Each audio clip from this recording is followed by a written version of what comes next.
How's it going, everybody, and welcome back to the Brick Discussion YouTube channel. Guys, this video is going to be like my Black Widow movie to set translation video.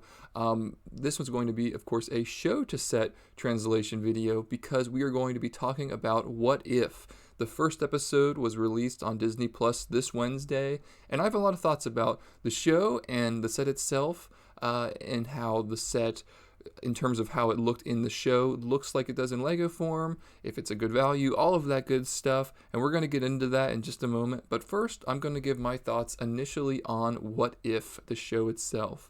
So as a whole, I was very excited for this. We are going to get into spoilers here a little bit, so be aware of that. I thought once in Loki, Sylvie unleashed the multiverse. What If is a perfect way to introduce so many different interesting and funny and weird and just adventurous stories that could probably not be seen in other MCU projects. I was really excited for that. I was curious how the animation and, each story itself would hold up, especially because I wasn't sure how long each episode would be. But the fact that this first episode was over 30 minutes, I was really impressed off the bat right away that they put that much effort into this episode, and of course probably the whole season as a whole. And then into the episode itself, I was just so blown away. I was so impressed with what they were able to do. I thought the voice acting was really great with familiar characters, of course. I thought the story was neat. What I thought, I did see a lot of critiques, was that the story moved relatively quick. And I do agree that it did, but I don't necessarily think that was to any fault of the premise of What If. We, of course, have seen Captain America, the First Avenger, which is, of course, what this is based on, this episode. So I didn't find... what I'm saying here is, I guess, I didn't think this needed to be very much longer for the story to not be so jumpy or quick, because I know the basics of that movie, and I don't need to see a 2-hour or, an hour telling of that movie and to make this a longer form that's more seamless rather than jumping around from place to place. I like that it was quick, it's adventure-y, it's fun. I think it's such a fun way that Marvel is going to be able to do so many different fun projects that they would just not be able to do. I was very impressed with the story. I thought it was just really cool. And then going into Captain Carter specifically, such a good fan, or a big fan of Captain Carter. I thought that was such a cool story to tell, how they set it up at the end with Nick Fury there, how he told her that the war is over, it's 70 years later. That is so cool, and I'm not sure if there's going to be more of Captain Carter in season 1 alone, but I have heard that she's going to be in every season of What If going forward. I think it's such a great character to start the series with, and just a perfect way to get us excited for more episodes and the future of Captain Carter, wherever she may be, whether in more What If seasons or even if they bring her in live action. I would love to see something like that in the future too. So let's go on now to the Lego set itself. So this is Captain Carter and the Hydra Stomper. We have 343 pieces here for $29.99 USD.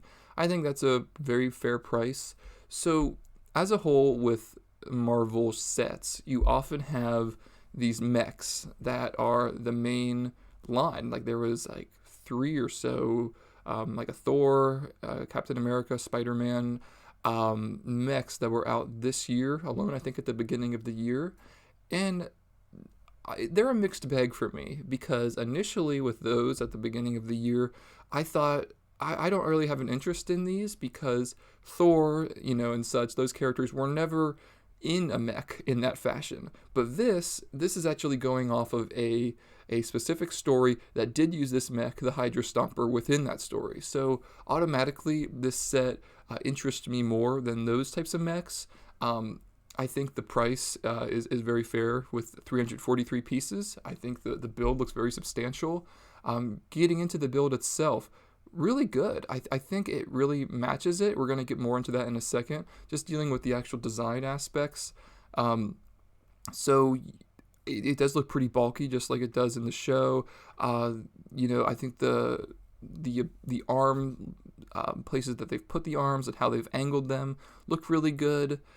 You can't see it in this photo, but you can see the Tesseract. I think it looks really cool. Within the Hydra Stomper, it's pushed down right now for the place for Steve to put, or the place to put the Steve minifigure in there. But I do think it's a very nice build. One thing I wanted to point out was the location of those stud shooters there. You can see in that photo in the middle.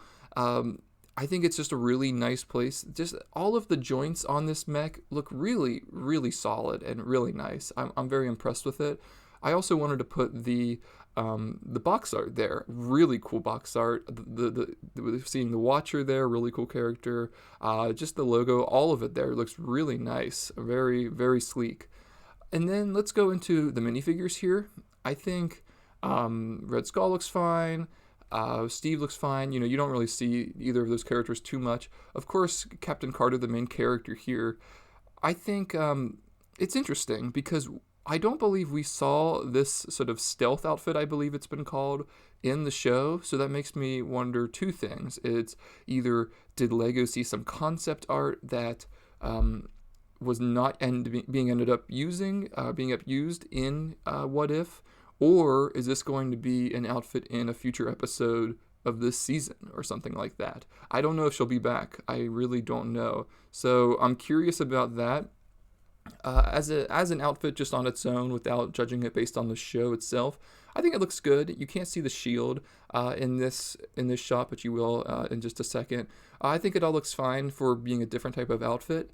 Of course, this Captain Carter does not have the hairpiece that the Captain Carter does in the CMF. So overall, I mean, it's not, if I'm comparing this one to the CMF one, obviously the CMF one, I would say, looks much more like Captain Carter in What If and just is a much more solid figure. But for what this one is, to get a little bit of a difference, different type of minifigure, I think this is really cool. I also think, overall, I probably prefer the Tesseract in the CMF because it just looks smaller. It's you know, actual piece built instead of just using the one Minecraft head, I believe that is. I think the little actual built one, brick built one, works better in terms of the size when minifigures are holding it. But I can't deny that the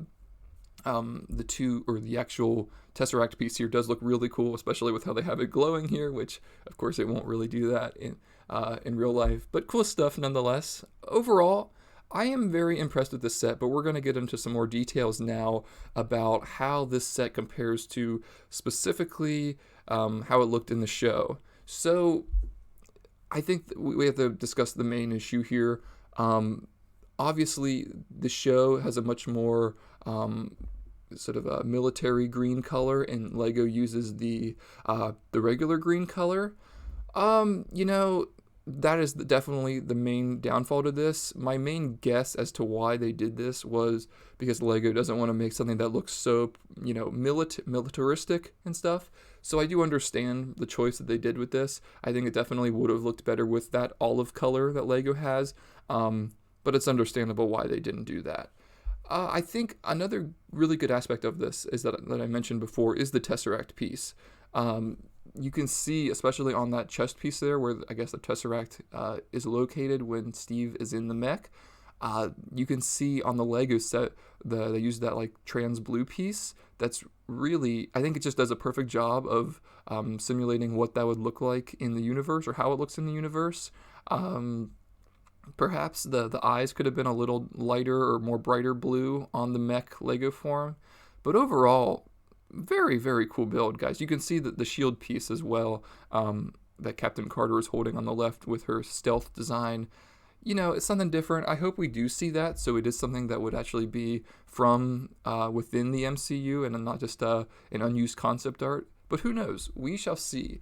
Overall, as a whole, very impressed with the set, very happy with how it came out, and honestly, probably one of my favorite sets of the wave after watching this episode, because I just loved the episode so much. So guys, I'd love to hear your thoughts as well. I'm just so looking forward to the rest of What If, and I would love to hear what types of episodes you're looking forward to, or what you think of the Lego set, and all of that. So thanks for watching, everybody. I hope you have a great day, and see you later.